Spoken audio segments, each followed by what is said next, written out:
So welcome everyone to the Circular Economy and Waste Management room. And if you can go to the next slide, I have some alarming trends to break the ice in this room.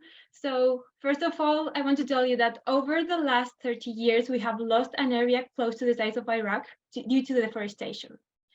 We have lost half of the Earth's soil due to degradation. Approximately 85% of the global fish stock are facing collapse, and the wildlife populations have plunged by 70% in the last half century. Now, let me ask you the following question. Are you concerned? Because if you aren't, I am concerned of that. So now it's high time to turn the tide. If you can go to the next slide, please. I welcome now everyone to this breakout room on circular economy and waste management. I will be supported by Kanika and the student team from the Netherlands.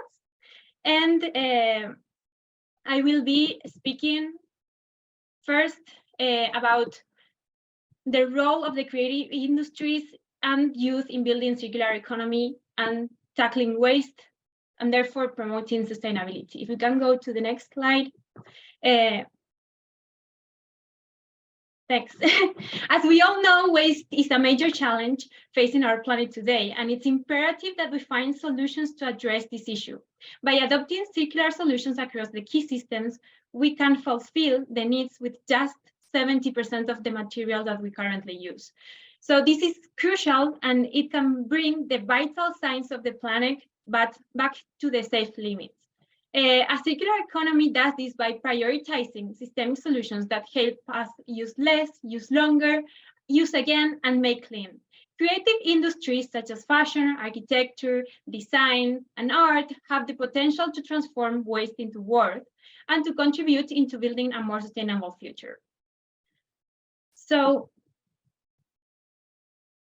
what is a circular economy and how it can help us tackle the waste problem? The circular economy is an economic system that aims to eliminate and keep resources in use for as long as possible instead of the traditional linear economy where we take resources, make the products, we use them, and when we dispose them and forget about them.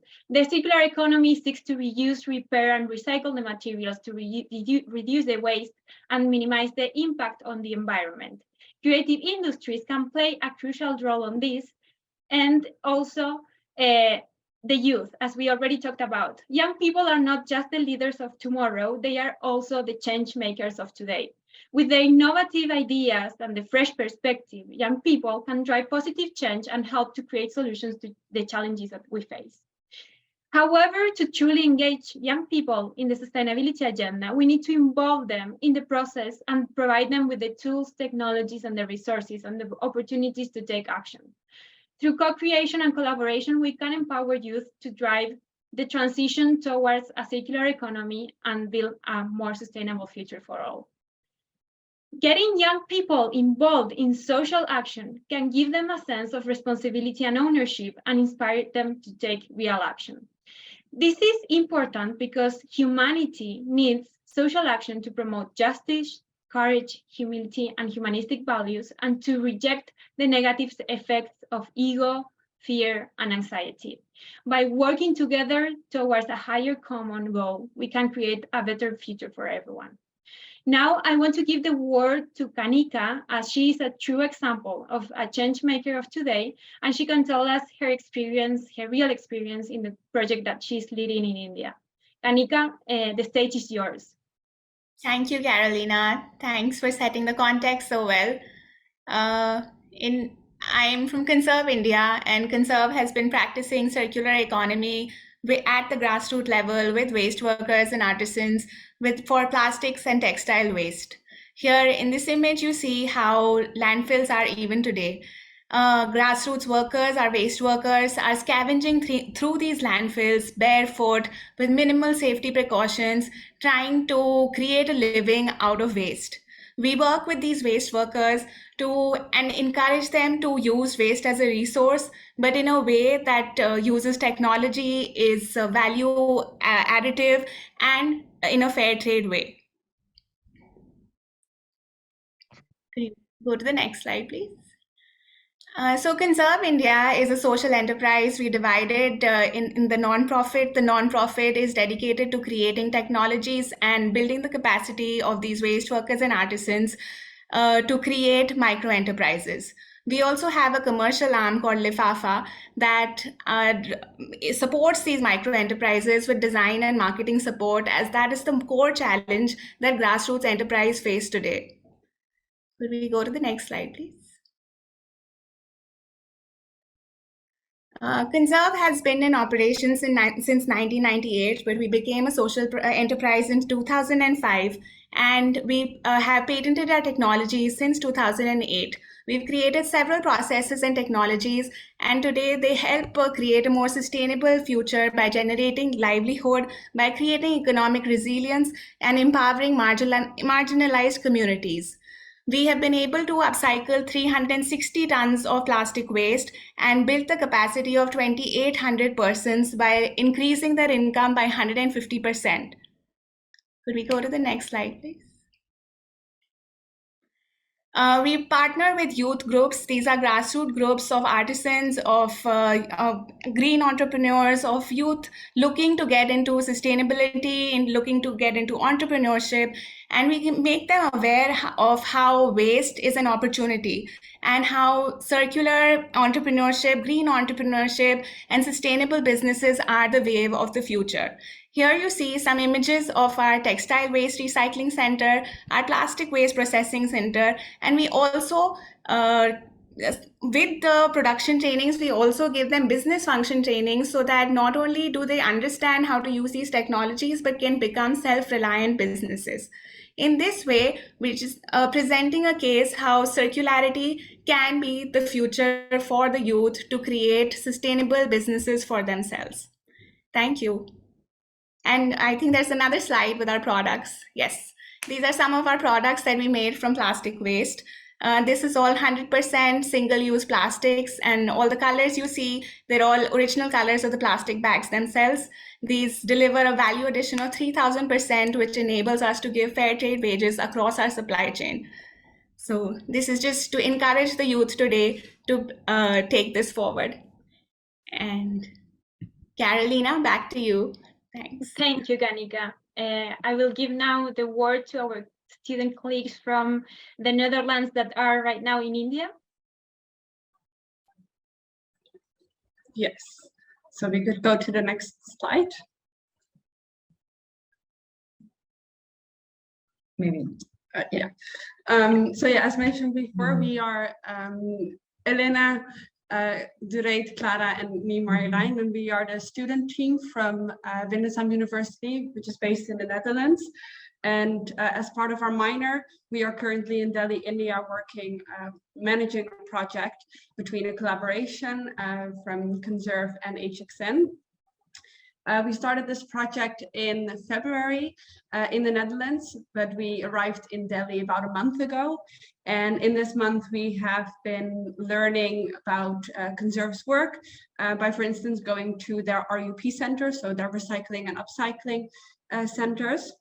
And a big focus of this project is to not only contribute to the development of a circular economy by creating or converting plastic waste to value, but also ensuring that it is done with like inclusivity through the upskilling of underprivileged individuals, with the creation of training modules. And simultaneously, we are engaging in webinars with HxN, which gives us the opportunity to co-create and share knowledge and experiences. And this particular webinar, we would like to highlight the importance of collaborative approaches, and that is something that Elena will tell you more about. Yes, so if we could go to the next slide real quick. So basically, we believe that collaborations among societal stakeholders are really key in the transition to a circular economy. Now, why is that? Well, because just like in this project that we are right now, we've been involved in similar projects throughout our studies. And from these, we drew 6 main learnings, which we believe are of highest value to us, and which explain why we advocate for this collaborative approach towards this transition. So the first one is collective impact. So put shortly, it really is about the fact that collaborative impact often is higher than the sum of the individual efforts. Quite simple. Then the second one is really about the relational level that is involved within collaborations. So by better understanding others, by trying to relate to others, you simultaneously also gain a better understanding of the complexity of the system, which is really needed in sustainable change. Then the third one, we described it as the emergence through a shared vision. So just to explain it with our project, basically, as soon as we started diving into the topic of plastic waste management, we saw how many people, how many initiatives are actually there that are upcycling plastic, that are creating amazing products, just like Lifafa, really fashionable, really creative. And by seeing that, we really started to see this vision of the circular economy as something that is much more attainable than we believed before. So that's kind of the power of this shared vision. And then the fourth factor is more into the cross-cultural influences. So for example, also in this project, we have one NGO that is in Argentina, one NGO that is in India, and all this student team, which we are all from different countries. And through this, we really saw how it just widened our worldviews and how it enhanced our cultural learnings. And this, we believe, is really, really important, specifically in the transition to circular economy, so that we are culturally sensitive. And then the fifth one, going more into the personal level, there is confidence. So this one, I will just explain it from my experience. Before I started the studies, I always thought, oh no, I'm super underqualified to even be part of these webinars or to engage in discussions with change makers. But then after all this experience in collaborations, in co-creations, I really feel like I am enough. Like I have a voice I can bring to the table and I can make an impact without being an expert. And then the last one is also related in this personal level, which is an inner growth. So basically, we do also believe that to collaboratively create systemic change, to achieve the SDGs, hopefully sooner than later, it also intrinsically needs a work of self-reflection and of inner growth. And this is a discussion that is increasing right now. And if you want to learn more about it, there's the inner development goals. They explain it quite thoroughly. But these were mainly our 6 main learnings of taking collaborative approaches. And now I'll give the floor. We have to change microphones really quickly. The shared. Well, now if you can go to the next slide, it's time for discussion. We encourage everyone that wants to participate by giving them the voice. You can open your microphones and speak. We will provide a series of questions for you, for all of us in this room to discuss. And at the same time, before we present the first question, we are going to release a statement in the chat that you can react to, whether you agree or not. You can put like an emoji, a reaction into it. And from there, I will give the word to Dureit, that will present the first question of our discussion.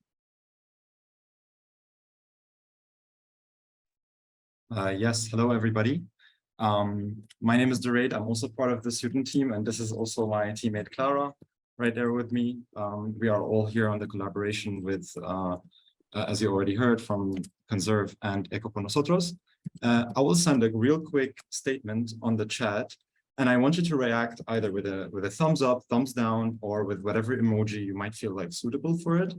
And then we can just lead, I'll jump right into the first question to just lead to some discussions in this session. And please, I will give the floor to you afterwards. So you will see the statement in a second.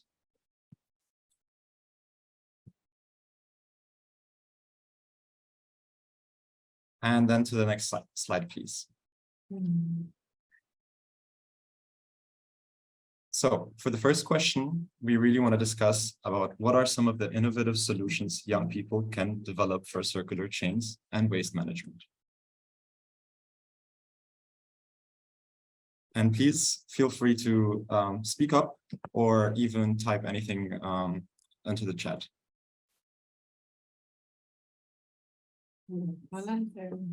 Yes, Paula? If no one else wants to say anything, I don't want to to take anyone's place from the audience. What comes to my mind when I read the question I'm not sure if it's about what innovative solutions in particular, but I think what young people can do is kind of enhance all of what there's already out there, like going around that nobody has taken, and kind of making it a little bit like viral through social media and through the tools they have. Because I'm not sure, but I look at my sister, which is a Gen Zer, and I am amazed by the things they can do and how fast they can communicate and the way they kind of connect with other members of that generation. So I think, I'm not sure if it's about an innovative solution, but it's about like using social media as a tool to enhance development of circular change. Thank you, Paula. I completely Yes, agree. that's a great answer, Paula. Oh, sorry, Carolina.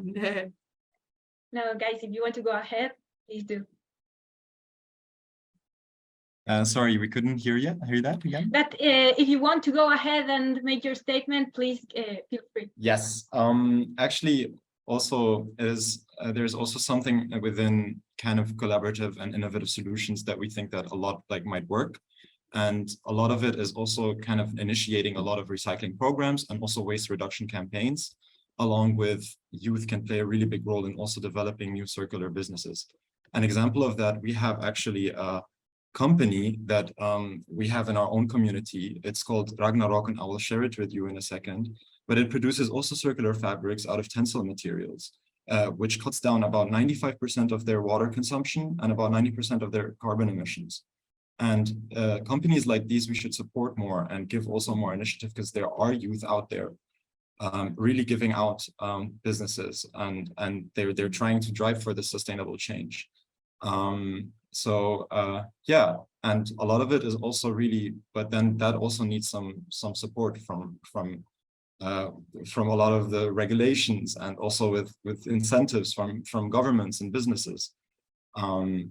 And there's also some composting ways. So composting is a really great way that we can just kind of multi-rich our soil and really create much better healthy agricultural practices. Yeah, we are gonna I'm gonna give you the floor now to Clara to send you the second statement, and we would like you to also give your reaction on that statement. Yes. So here we go. Next statement is in the chat. This is maybe a bit more controversial than the first one. It reads: collaboration between young people, entrepreneurs, and policymakers for sustainable change can often feel tricky and inefficient. So please feel free to react with any emoji that comes up. And yeah, it's a bit the flip side of what Elena just shared. So I think that's both is there, that it can feel tricky, but then of course there's so many opportunities in creating these collaborations, and fundamentally that's also what we shared, Elena's first point, that creating these collaborations is really fundamental to drive the change that we need, and especially between different sectors and diverse players. And that's also then where the tricky part can come in. But if there's anyone who would want to talk from their experience or share, please unmute yourself. Now is the time. If you can go to the second question in the slide so everyone can see and can participate. Thanks. Good. So all about the challenges and opportunities for collaboration among young people, entrepreneurs, and policymakers in advancing circular chains and waste management practices. So, and Pauli comment in the chat that it's because the lack of transparency from the older generation. Would you like to elaborate on that?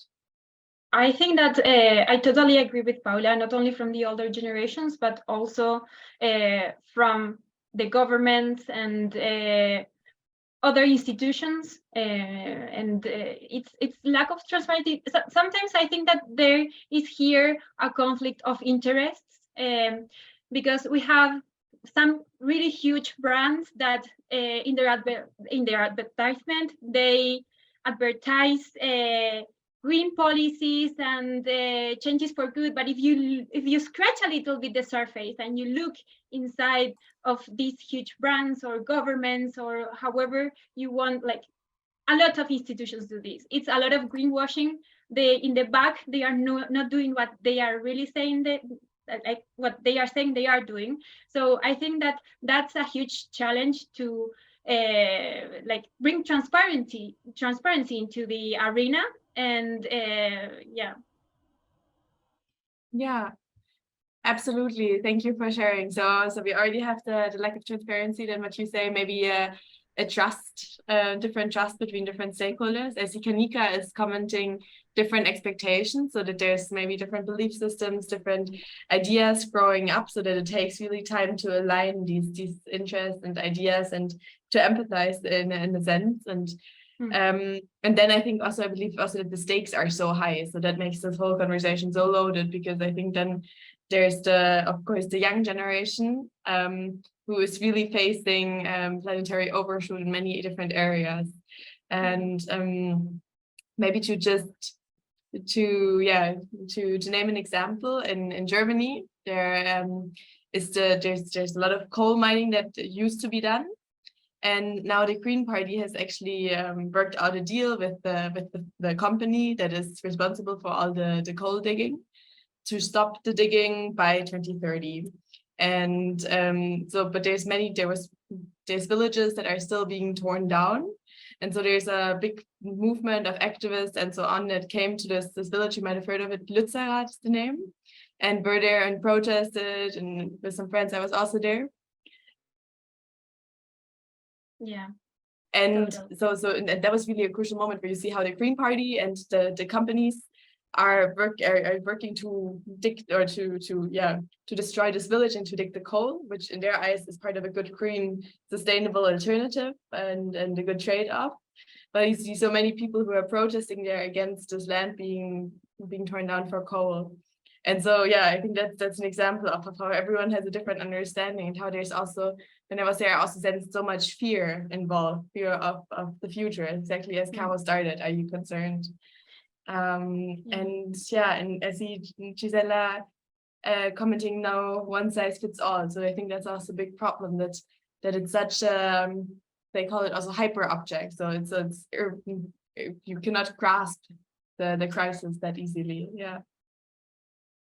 Well, that statement from Gisela gave me the opportunity to speak about opportunities here, because I think that consumers play a huge demand on like shifting the patterns of production, not only with their patterns of consumption modified towards a more sustainable consumption, they can, through demand, modify the patterns of production from a lot of companies. So I think it's a matter of everyone getting together and starting to demand these new solutions. Through the past few years that I have been more involved in all the topic related to sustainability and being part of this young community, at least I think I am still part, that we are all talking about, I see that there is starting to be some change, especially in at least I live in Madrid, so especially in Europe, there is a lot of concern from people towards sustainability. I even have some friends, no, I won't buy this because I don't think this is sustainable. There is a huge fashion brand in I think it's all over the world now, from China, that they produce in mass, and their policies are not very good at all. And I know a lot of people that they are not buying those clothes anymore, and are shifting towards maybe second-hand stores or other stores that are already have. So I asked to Thomas, Martin, Felipe, and to Lorena, now and Paula, there's here also, how we could co-creation and start to give the kids these kind of tools. I open to answer. I think that the best way of teaching co-creation is to us as the adults to be co-creating as well, and to show them the example of how we want them to behave, because kids and teenagers really vulnerable, con falta de absoluto, que le llega un microcrédito, sin un capacity building, sin una contención de ayuda en paso a paso, sin ayudarla a llegar al mercado. Con Animaná trabajamos y con Hecho por Nosotros en este capacity building. ¿Cómo hacemos este paso a paso hasta que ellas quedan listas para poder generar una colección y pre-comprárselas? ¿No es cierto? ¿Cómo las abrigamos con todas las herramientas, soluciones para el diseño? Por supuesto que...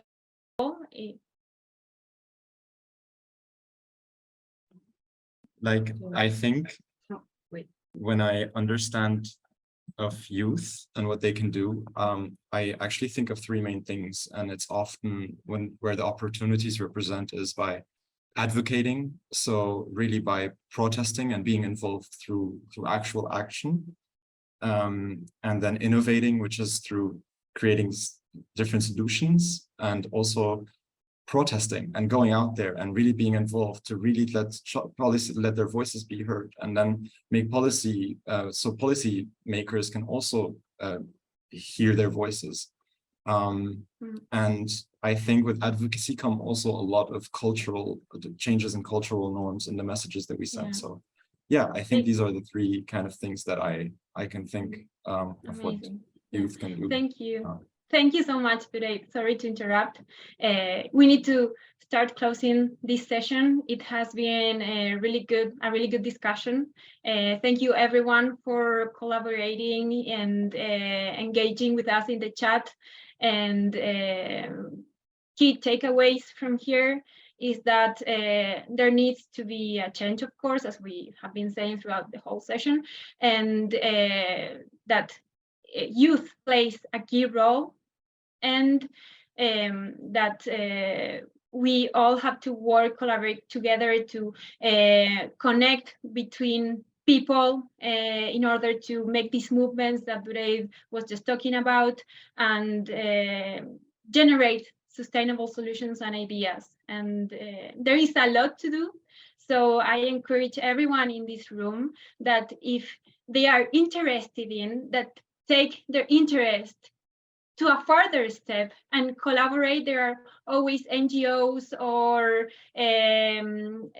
businesses that need help. So I think it's good for everyone that is here to be aware of everything that we are speaking about, and as I said, take it to the next level. So thank you so much for your attention and for being in this breakout room. Thank you. Thank you. Hey, thank you, everyone. I am really sorry I had to cut you because this has been an amazing dynamic. We will go back to the other mini session. So.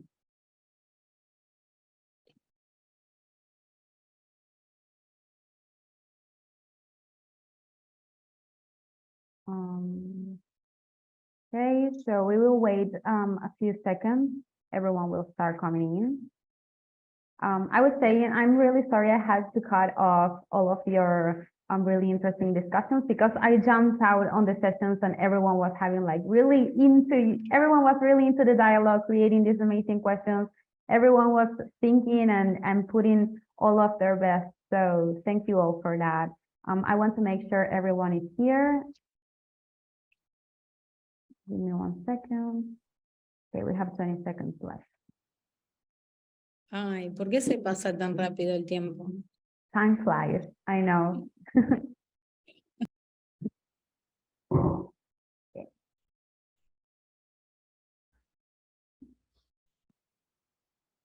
Okay, so again, thank you all. If any one of you wants to share some keynotes and key points of your rooms, that would be amazing. And after that, Adri, if you want to say a few words to close up this dialogue, it would be really nice. I want to thank you all again, and I am really glad we were all part of this. It's really hopeful.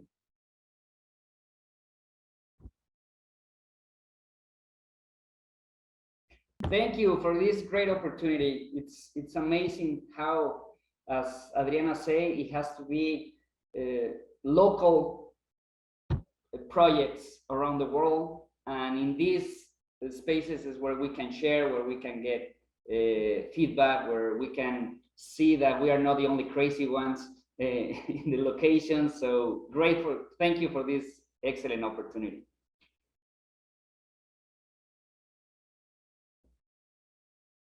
Anyone else want to share something? Adri, no se te escucha. Would you like to, or Romina from your room? Let's talk from the different rooms.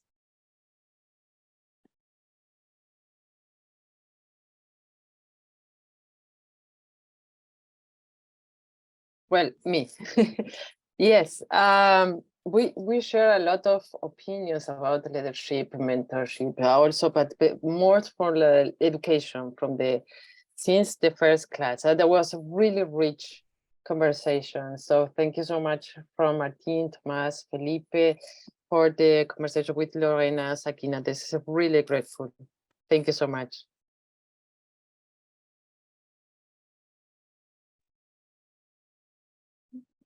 Who else? Today, Elena, anyone of you want to share any insights on the breakout room?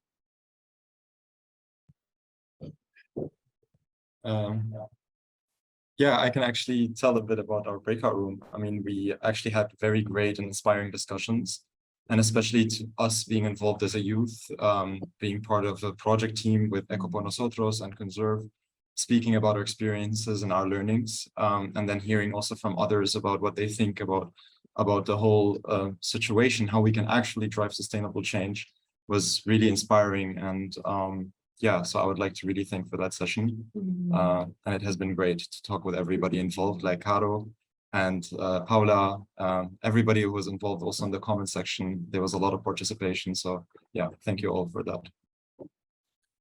Okay, well, thank you all. The journey is already going on. So many people around the world, so many beautiful people with a lot of courage, doing marvelous things. The theme is we have to go out of the system, do not follow. It's very distracting, the system.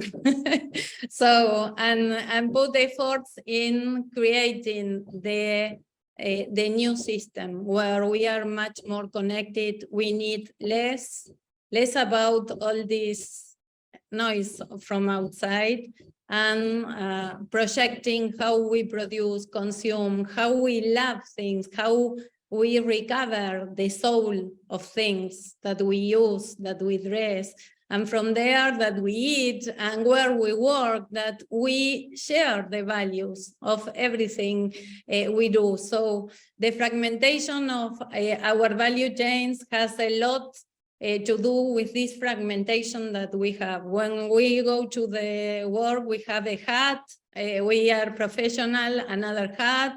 No, just one hat. Human beings rooted and open to this enormous potentiality that is inside and outside. Yes, so thank you so much, all the collaborators of Hecho por Nosotros, the partners, the leaders, Ashoka, the students, all together, so beautiful that we transdisciplinary, transnational, trans-age, together, human beings giving the best. So interesting, the meeting and the conversations, and keep on going. Hecho por Nosotros is an open platform in order to help all of you to make easier the journey. Yes, to be part is not an acta, it's very easy. You have to go there, use resources, create and share. Yes, the sharing economy, the collaboration with capital letters, and everything is possible. Thank you so much. Thank you, Adri. Thank you, everyone. We're done for today. Just a note, remember to trust youth, they are part of the solution, and they have tools and they have this new way of thinking that we can take into account. And when I say they, I say me too, because I'm young. I am really glad I can be part of these spaces. I'm sure everyone else also is really happy to be here. Hope to see you in our next event next week on Catalyst. The link is in the chat. And for anything else you want, you can contact us via LinkedIn, Instagram, Facebook, or our emails if you have them. If not, just ask for it through LinkedIn. So thank you all. We are done.